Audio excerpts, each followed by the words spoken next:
मित्रों, जैसा हम देख रहे हैं, पंचकुला में आज राहगिरी का ये कार्यक्रम पुनः आयोजित करना शुरू किया गया है।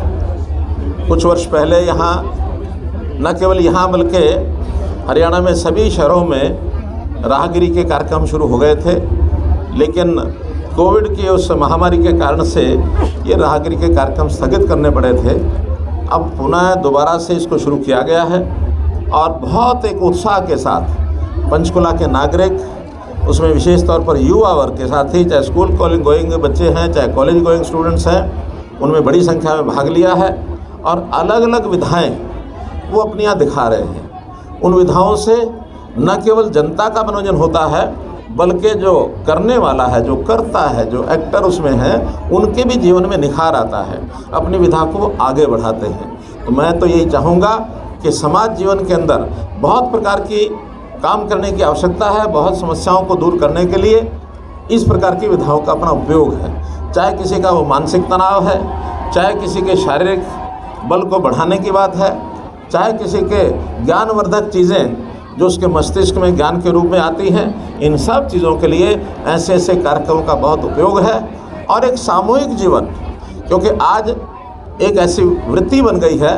कि लोग अपना सोलिटरी जीवन को शायद ज़्यादा आनंदित मानते हैं, छोटे परिवार, अकेले रहो, लेकिन ऐसे कार्यक्रमों में जब सामूहिक रूप से हज़ारों लोग आते हैं तो समूह जीवन का एक अच्छा अनुभव भी उनका होता है और समाज में इसकी बहुत बड़ी आवश्यकता है। तो आज इस समय राहगिरी के इस कार्यक्रम के समय पर मैंने जो आज का जो थीम है, देशभक्ति का थीम, रंग दे बसंती चोला, उस अवसर पर देशभक्ति के नाते ऐसे नागरिकों का जीवन अच्छे गुण ग्रहण करे, ये भी कामना की है। और बहुत सी बुराइयां, खास करके नशा, जो नशे की ओर हमारा युवक उसकी प्रवृत्ति बढ़ती जा रही है, उसको छोड़कर नशा मुक्त जीवन, एक स्वच्छ जीवन जीने का भी संकल्प लेना चाहिए। पर्यावरण के नाते से भी यहाँ बहुत से कार्यक्रम किए गए हैं। पौधारोपण के नाते एक पौध का वितरण, प्लांट्स का, वो भी किया गया है। और प्लास्टिक फ्री बैग्स को, यानी बैग्स, रीयूजेबल बैग, वो अपनाएं, उसके लिए भी किया गया है। सेल्फ हेल्प ग्रुप्स अपने जो स्थानीय प्रोडक्ट हैं उनको बना करके भी उसका प्रचार प्रसार यहाँ करती हैं, काफ़ी बिक्री भी उनकी होती है। हमारे यहाँ 55,000 के आसपास सेल्फ हेल्प ग्रुप हरियाणा में हैं, जिसमें 5.5 लाख परिवारों को उसमें आमदन उसके साथ जुड़ी हुई है। सरकार उसमें बहुत सहयोग करती है। तो ऐसे उनके भी कार्यक्रम का हमने अवलोकन किया है। योग के नाते भी योग कक्षाएं यहाँ चल रही हैं। मैंने कहा बहुत प्रकार के गतका, ये एक ऐसा खेल जिसको अब स्थान मिल गया खेलों में भी, और हम भी अपने पाठ्यक्रम में गतके को लेके आ रहे हैं। तो ऐसे बहुत प्रकार के विविध कार्यक्रमों से भरा हुआ ये जो राहगिरी का कार्यक्रम है, इसके लिए बहुत बहुत शुभकामनाएं, बहुत बहुत धन्यवाद।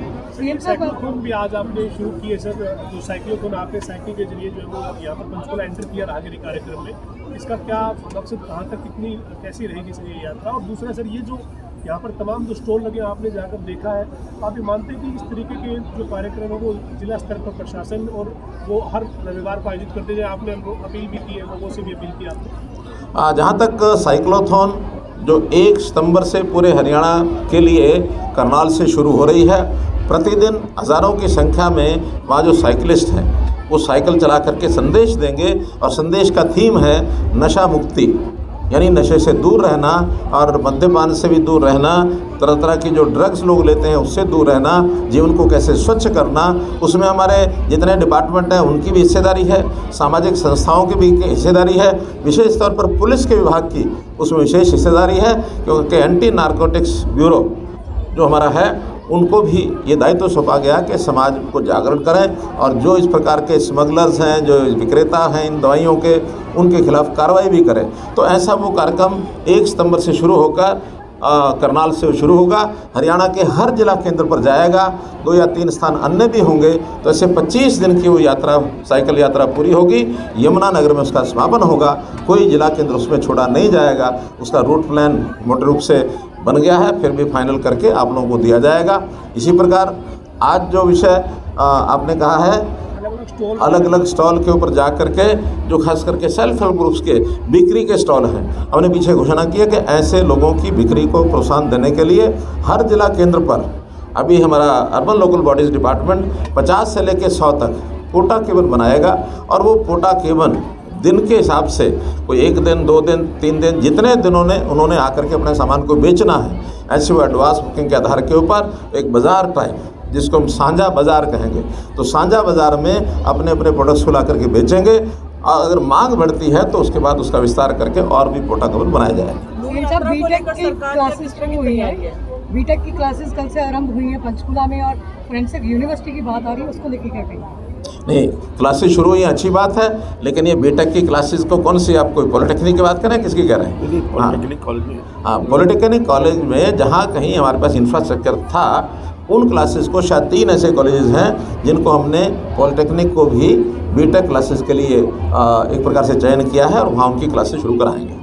नू यात्रा को लेकर सरकार का क्या टेक है, क्योंकि दोबारा से जलाभिषेक यात्रा की अनाउंसमेंट जो मंडल हैं अलग अलग उन्होंने किए हैं, लेकिन अभी तक जानकारी जो मिली शायद कोई परमिशन दी नहीं गई है। देखिए, जहाँ तक यात्रा का विषय है, चूँकि महीना भर पहले ही जिस प्रकार की वहाँ घटनाक्रम हुआ है, तो वहाँ की लॉ एंड ऑर्डर की व्यवस्था बनी रहे, सुरक्षा रखना ये सरकार का दायित्व होता है। हमने अपील भी की है और अपील करने के बाद हमारे एडमिनिस्ट्रेशन ने, पुलिस ने, प्रशासन ने ये निर्णय लिया है कि यात्रा ना करके सब लोग अपने अपने स्थानीय मंदिरों में जाकर अभिषेक का कार्य करें और हरियाणा में भी है वहीं करें। बाहर से जाकर स्थान पर अगर कोई प्रदर्शन करते हैं उसमें से, क्योंकि 1 महीना पहले ही एक घटना हुई तो उसकी सावधानी रखने यात्रा के लिए मना किया है, लेकिन मंदिरों में जलाभिषेक कार्यक्रम, क्योंकि श्रावण मास का वो अंतिम सोमवार है, जनता की श्रद्धा होती है, तो जनता की श्रद्धा के हिसाब से उनको परमिशन छूट मिलनी चाहिए, होती है।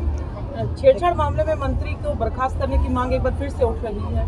देखिए, जो उसके बारे में कोई टिप्पणी नहीं करनी चाहिए, क्योंकि वो अभी सब जुडिस के नो कमेंट। सीएम साहब, कल भगवंत मान ने कहा है कि